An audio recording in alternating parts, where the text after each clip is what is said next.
për emërimin e pozitës së drejtorit të përgjithshëm në Drejtorinë e Përgjithshme të Akreditimit të Kosovës. Ju propozoj që në këtë mbledhje të qeverisë ta miratoni propozim vendimin për emërimin e zotri Irfan Lipovica. Pika tjetër është shqyrtimi i propozim vendimit për emërimin e drejtorit të përgjithshëm në Drejtorinë e Përgjithshme të Akreditimit. E ftoj Ministrën e Industrisë, Ndërmarrësisë dhe Tregtisë, zonjën Rozeta Hajdari, që ta merr fjalën.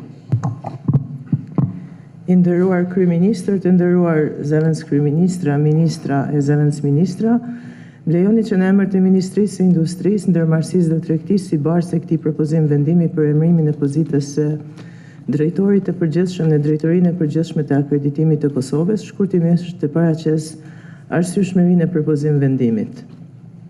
Akreditimi si një proces me rëndësi të lartë për ekonominë vërteton cilësinë dhe besueshmërinë e institucioneve dhe bizneseve, pasi që përmes këtij procesi vlerësohet përputhshmëria e produkteve dhe proceseve shërbimeve me standarde ndërkombëtare dhe vendore, duke garantuar kështu që ato të ofrojnë një nivel të lartë të cilësisë.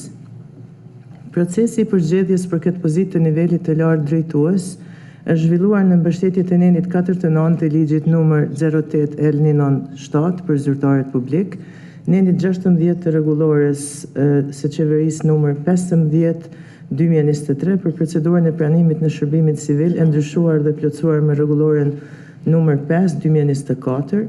Tutje komisioni vlerësues pas zhvillimit të gjitha fazave të procedurës rekrutuese ka hartuar raportin e përzgjedhjes së kandidatit për pozitën drejtor i përgjithshëm në Drejtorinë e Përgjithshme të Akreditimit të Kosovës. Andaj, bazuar në raportin e lartë përmendur, ju propozoj që në këtë mbledhje të qeverisë ta miratoni propozim vendimin për emërimin e zotri Irfan Lipovica në pozitën drejtor i përgjithshëm në Drejtorinë e Përgjithshme të Akreditimit të Kosovës. Ju faleminderit. Faleminderit ministra Hajdari. A do fjalën dikush për diskutim? Kush është për? Faleminderit, kundër s'ka, abstinim s'ka, konstatojmë që miratohet.